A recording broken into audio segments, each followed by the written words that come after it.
현황과 이슈에 대한 발표입니다.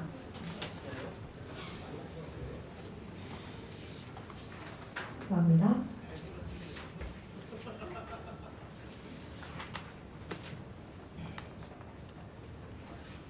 BS 한양 김경진 상무님을 큰 박수로 맞이해 주시기 바랍니다.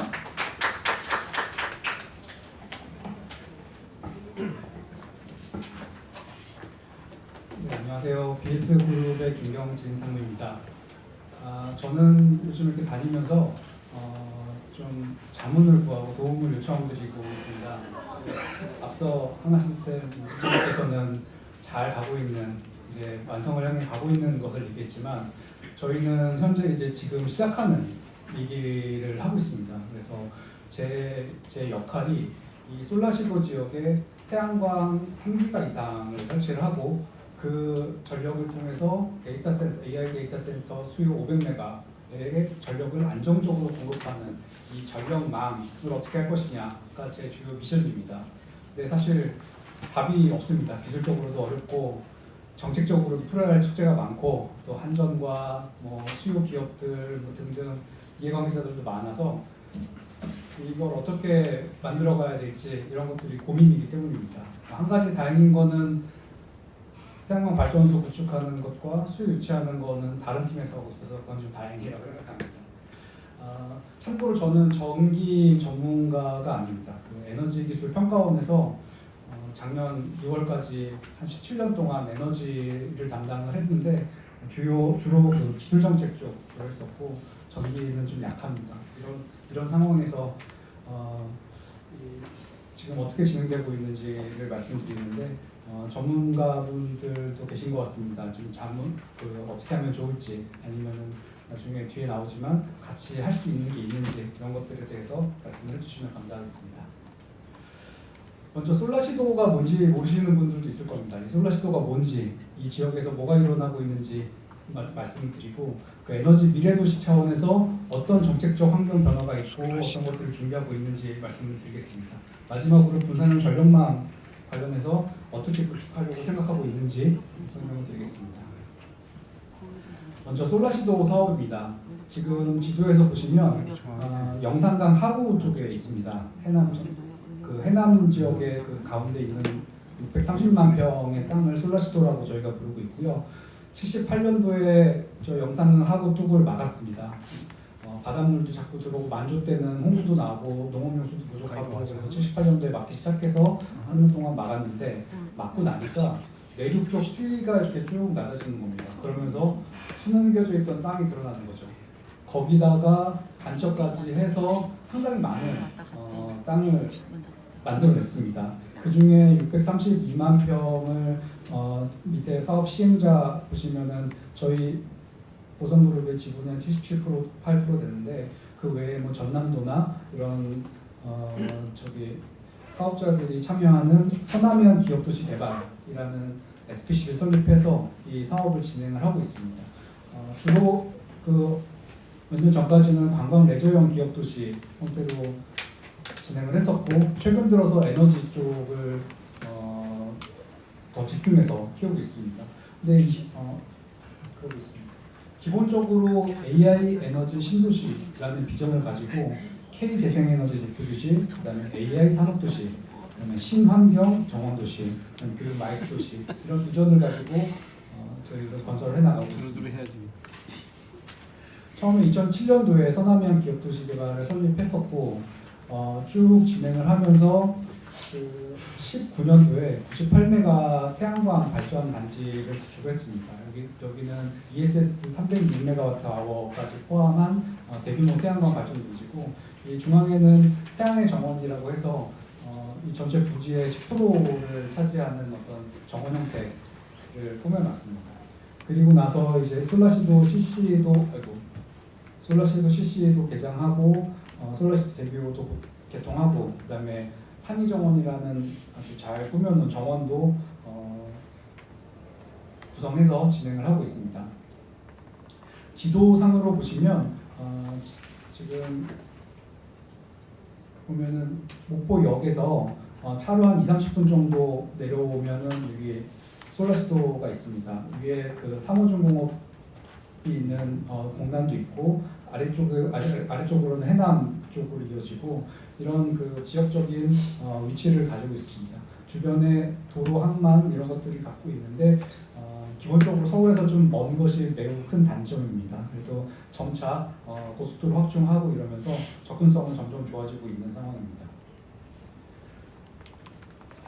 기본적으로 해남은 그 전국 최고 수준의 일사량을 보유하고 있고 또 땅값도 저렴하기 때문에 LCOE 기준으로 사실 전국에서 가장 조건이 좋습니다. 서남해안 풍력도 그렇지만 태양광이 특히 그렇고 그 말씀드렸던 땅값 이런 것들 때문에 굉장히 장점을 보유하고 있습니다. 그래서 지금 솔라시도 주변 15km 이내에 다양한 그 태양광 발전기구를 지금 조성하려고 전남도와 같이 준비를 하고 있고 이거는 도 차원에서 준비를 하고 있는 것이고 저희가 뭐 다 시행하거나 이런 상황은 아닙니다. 나중에 사업자 선정해가지고 할 예정인데 전반적으로 보시면은 전체 현재 한 5기가 정도 발전할 수 있는 땅이 있습니다. 물론 그 민간 협의도 해야 되고 다양한 그 인허가 절차들을 거쳐서 해야 되기 때문에 바로 되는 건 아니고요. 향후 몇 년 정도 소요가 될 것으로 예상이 됩니다.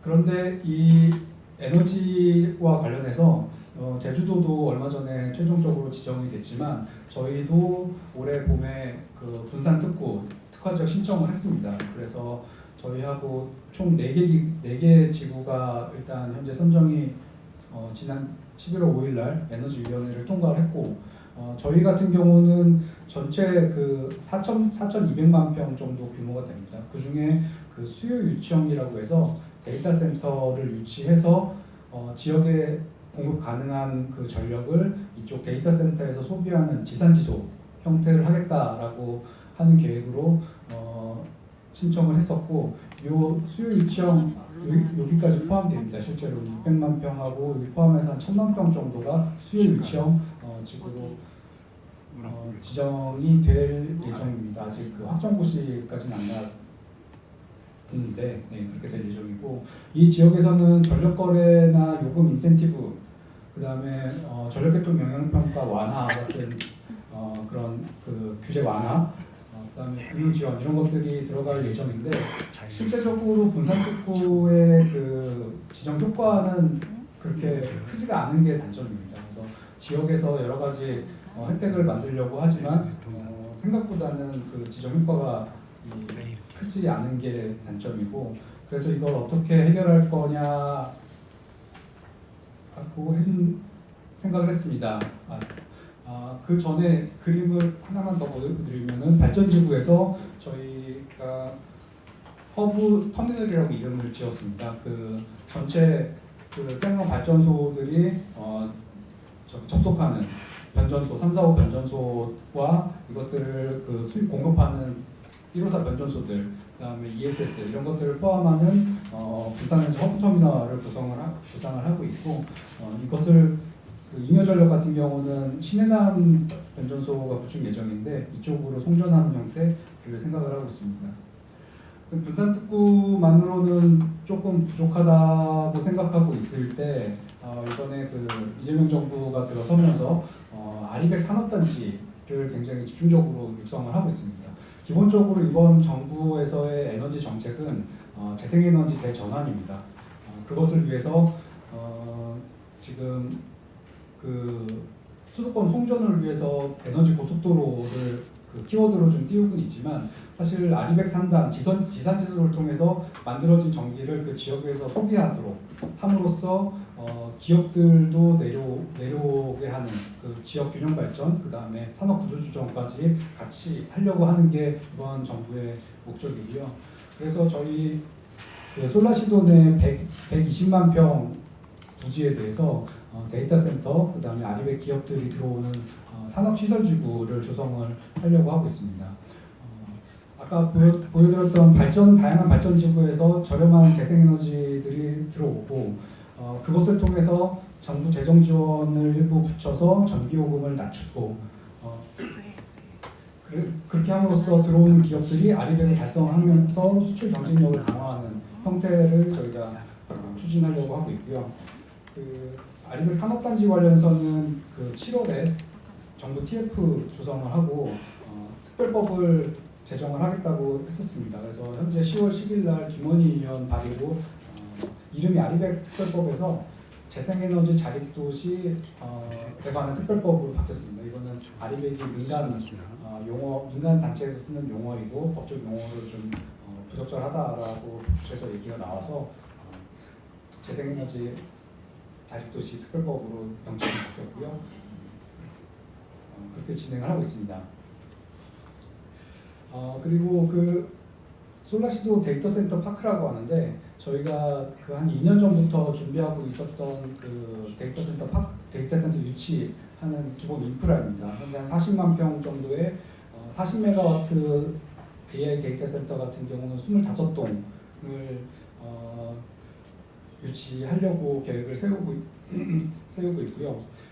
지금 이 지역에서는 가장 큰 그 기업들이 호응하는 장점이 신속한 인허가 절차입니다.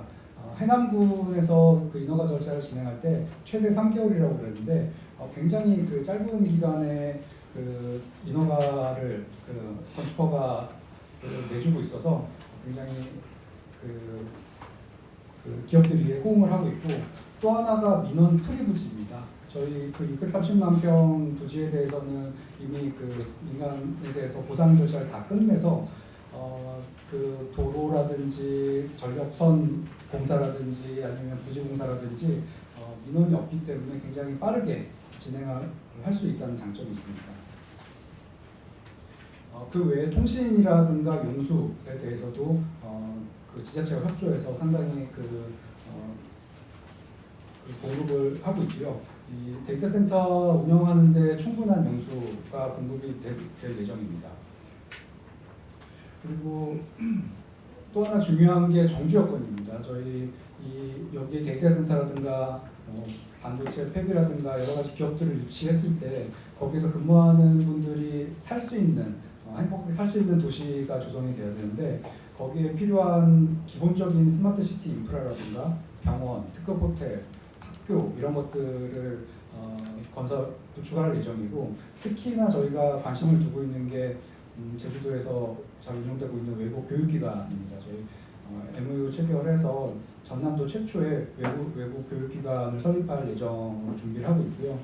여기서는 정부에 요청드리는 게 재정 지원도 요청드리지만 내국인 TO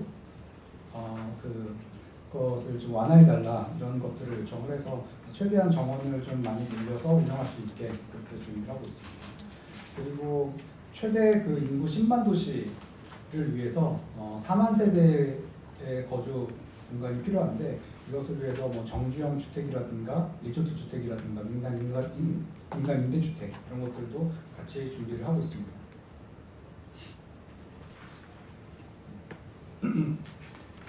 그 정부에서 AI에 대해서도 굉장히 그 정치적으로 지원을 하고 있는데 최근 그 엔비디아가 GPU 26만 장을 공급하겠다고 했습니다. 그 중에 삼성그룹 국가에 5만 장도 공급한다고 했는데 관련해서 혹시 보시는 분들도 있는지 모르겠습니다. 삼성 컨소시엄이 국가 AI 컴퓨팅 센터를 어디에 설치를 할까 굉장히 오랜 기간 고민을 했었고요.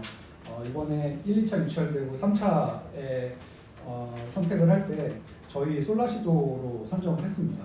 사실 이 컨소시엄 삼성 SDS가 메인인 컨소시엄이긴 한데 그 외에 네이버 등등 들어가 있습니다. 그런데 그 중에 삼성물산도 이 데이터 센터 구축하는 역할로 들어가 있고 삼성물산과는 사실 지금 한 2년째 저희하고 LG CNS하고 같이 데이터 센터 구축하기 위한 MOU를 맺고 SPC 설립을 준비를 하고 있었습니다. 근데 그러던 와중에 이 국가 AI 컴퓨팅 센터의 후보지로 사실 광주가 가장 유력했었고 춘천이나 울산, 포항 등등 좀 후보지가 많았었습니다. 근데 SDS가 하나의 후보지로서 저희 솔라시도도 한번 보고 여러 가지 타진을 해봤는데 처음에는 그렇게 딱 여기다 막 하면서 그렇게 적극적으로 나서지 않았습니다. 그냥 한 2, 3순위 정도 이렇게 보고 있다가 아무래도 가장 큰 장점이 그 재생에너지 전력입니다. 그 아리백을 추구해야 되는 기업 입장에서 아리백 전기를 충분히 공급받을 수 있다. 그리고 또 하나는 상당히 지금 수도권에서 공급받는 가격에 비해서 상당히 낮은 가격에 공급받을 수 있다는 장점이 장기적으로 어필이 돼서 저희 쪽을 선택을 했습니다. 이 데이터 센터 40메가 같은 경우는 연간 그 전력 요금만 해도 막 한 600억, 700억 뭐 이 정도 소요가 됩니다. 근데 저희가 그 재생에너지 사실 아직 단가는 현재 계속 낮추려고 준비를 하고 있는데 뭐 20%만 낮춰도 그게 1년에 얼마입니까? 그런 것들이 상당히 영향을 미쳤다고 생각이 되고요. 국가 AI 컴퓨팅 센터를 시작으로 뭐 한전 KDN이라든가 뭐 오픈 AI와 SK 컨소시엄이라든가 뭐 다양한 지금 기업들과 저희 협의를 하고 있는 중입니다. 그래서 이쪽으로 상당한 그 AI 데이터 센터들이 입주할 수 있지 않을까 생각하고 있습니다. 그 분산형 전력만 사실 저희가 5기가 정도 되다 보니까 이거를 어떻게 전력 공급을 할지 기본 개념은 이렇게 잡고 있습니다. 태양광이 5기가 발전을 하게 되면 저희 허브 터미널을 통해서 즉각 그 AI 데이터 센터라든가 아리백 산업단지에 공급하는 게 그중에 1기가 정도, 아까 수요가 1기가라고 가정하면 1기가 정도 공급하고 한 2기가 정도는 그 ESS를 통해서 낮 시간에 충전했다가 밤 시간에 방전하는 형태 또 ESS로 보완을 하고 그래도 사실 그 2기가 정도가 남습니다. 이거는 저희가 건설 예정인 신은함 변전소를 통해서 2기가 정도 잉여전력 송전, 보완전력 공급한 형태로 운영을 하려고 하고 있고 이렇게 하게 되면은 그 태양광 5기가를 설치하게 되면은 개통도 5기가에 대해서 대응을 해야 되는데 한전 입장에서는 그 한 40% 정도의 2기가 수준으로 완화할 수 있다 이런 그 장점이 있습니다. 그럼 이거를 그 운영하기 위해서는 어떤 기술들이 필요하냐가 문제입니다. 사실 태양광 전력의 변동성이 굉장히 크고 그 수요처인 AI 데이터 센터는 거의 24시간 7일 내내 아주 안정적인 전력 공급을 해야 됩니다. 그래서 굉장히 상성이 안 맞는 그 수요와 공급 패턴이고요. 이거 어떻게 이걸 안정화할 거냐? 게다가 규모가 5기가와트나 된다고 하면 이게 과연 가능하냐? 실제 그 한전 분들이나 개통을 많이 연구하신 분들은 굉장히 어렵다라고 생각을 하고 있고 뭐 R&D를 하시거나 어떤 기획을 하신 분들은 재밌겠다, 해볼만하다 이런 좀 반응이 이렇게 좀 갈리긴 합니다. 근데 만나본 전문가분들 대부분이 9분 야 어렵다 이런 쪽이 좀 많아서 지금 계속 고민을 하고 있습니다. 근데 기술적으로는 몇 가지가 좀 선행이 돼야 될 것들이 있습니다. 먼저 생산 전달 수요 측면에서 보면 전력 생산 차원에서는 AI 기반의 재생에너지 예측 기술, 그다음에 수요 쪽에서도 수요의 예측 기술도 굉장히 중요합니다. 현재 해군이나 이런 데서 뭐 3%대 예측 가능하다라고 얘기하고 있는데 그것을 더 낮출수록 그다음에 꼭 하루전이 아니더라도 저기 한전 개통에서 대응할 수 있는 시간 단위에 최대한 그 예측 정확도를 높일수록 이 운영에는 훨씬 더 저희 분산망이든 한전이든 운영에 도움이 되기 때문에 이 예측 기술이 굉장히 중요할 것으로 보이고요. 그다음에 또 하나는 AI를 통해서 태양광 운전 효율을 향상할 수도 있습니다. 이런 향상 기술 지속적으로 개발이 되고 있는데 이런 기술 추가적인 개발도 필요하고 또 하나는 아까 그 5.4기가 중에 1기가, 1.5기가 정도가 수상 태양광입니다. 그 영암호, 금호 쪽에 수상 태양광이 있는데 이 수상 태양광의 단가 저감, 그다음에 안전성 확보 이런 것들이 굉장히 중요한 이슈입니다. 또 하나는 전력 전달 차원이라고 하는데 ESS도 그리드 포밍 인버터라고 합니다.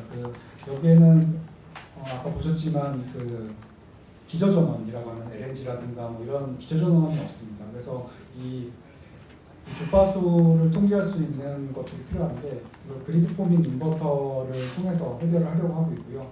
아마도 ESS 인버터 중에 최소한 30% 정도, 30% 내외는 그리드 포밍 인버터로 구축을 해야 될 것 같고, 기본적인 기술 개발은 완료가 됐습니다. 현재 실증도 하고 있는 중인데 이거를 실제 이제 대규모로 구축을 해서 그 성과를 확인하는 형태의 그 실증 연구도 필요할 것 같습니다.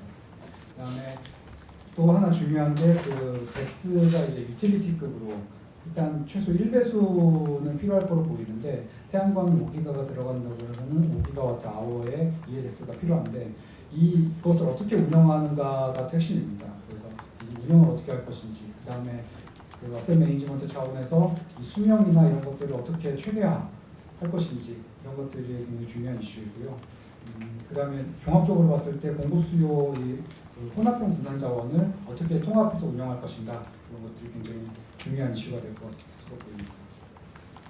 또 하나는 전력 수요 차원에서 그 오토DR 애그리게이터 기술이라고 했는데 다양한 수요들이 있습니다. 뭐 일단 가장 큰 그 AI 데이터 센터도 있는데 한전전력연구원에서 이쪽에 굉장히 관심을 많이 보이고 계십니다. 그래서 여기에 있는 UPS라든가 ESS라든가 이런 것들을 어떻게 운영해서 활용할 것인가도 있지만 이 데이터 센터 외에도 다양한 뭐 가정, 상업 건물, 뭐 다양한 수요들이 있는데 이 수요들을 어떻게 그 유연 자원으로서 활용할 수 있을까, 이런 것들. 그다음에 이걸 어떻게 그 오토디엘 할 수 있는 스마트 기기들도 있는데 이런 것들을 어떻게 연계할 수 있는가, 이런 것들이 굉장히 큰 도전이 될 것 같고, 이런 것들을 개발을